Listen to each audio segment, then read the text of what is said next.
So here's the evaporator out of that Kia, and this is a dual core multi-pass. So what I'm trying to look for is to show you the difference.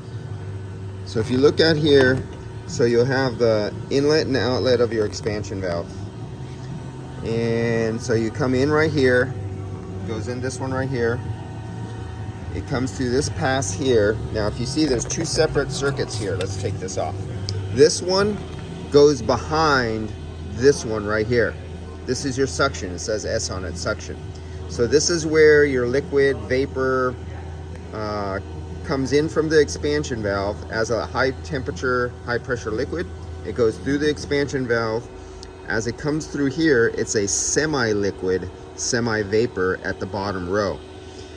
Now this right here, this back half, this is one core right here, and then the front, this is the second core right here. So this is actually two cores stacked on top of each other. Now what I was trying to determine whether is this a multi-pass or a single pass system, and because I was looking at these little plates, you see this little plate right here, and you see that little plate right there, I was wondering if those are separations inside or not, but then I was trying to determine how it goes through that, and there's only one on the back side. I'd literally have to cut this open. So if the inlet of the vapor comes in through here, it drops in the back core. And if my theory of multi-pass, it would go through this piece, it would stop right here. It would pass this direction. Then it would come up this back of this header right here until it hits that stop right there. Then it would pass again.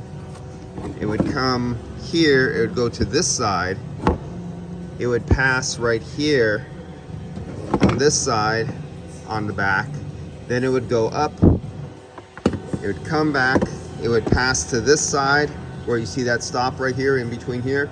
And it would make the circuit inside. It would be a passage right here, and it goes all the way over. Then it would pass, the refrigerant would pass this direction.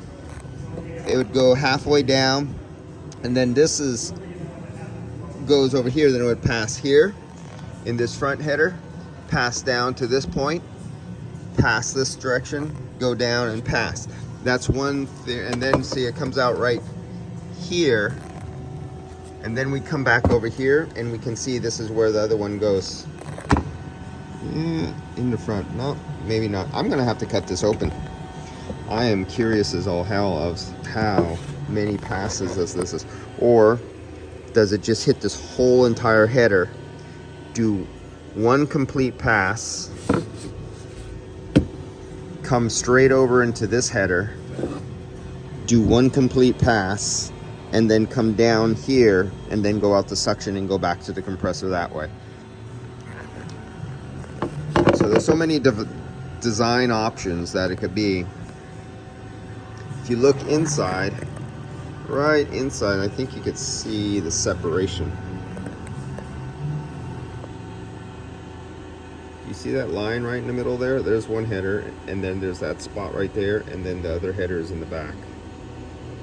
And they're actually separated two pieces. Yeah, I need to do some cutting open. You can see the two separate tubes. Tube in the front, separation, tube passage in the front right there. That's one tube, that's another tube.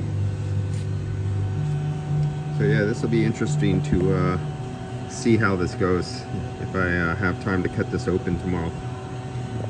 All right, this was, I think this is the one I did the estimate on, and I think this came out to a little over $3,000 between the evaporator and the desiccant. The desiccant was hard to do on this one. That's what made it more expensive. The desiccant itself was cheap, but the labor was a little intensive. All right, we'll come back to this tomorrow. I'm gonna leave it on the vacuum pump and we'll see where it's at tomorrow.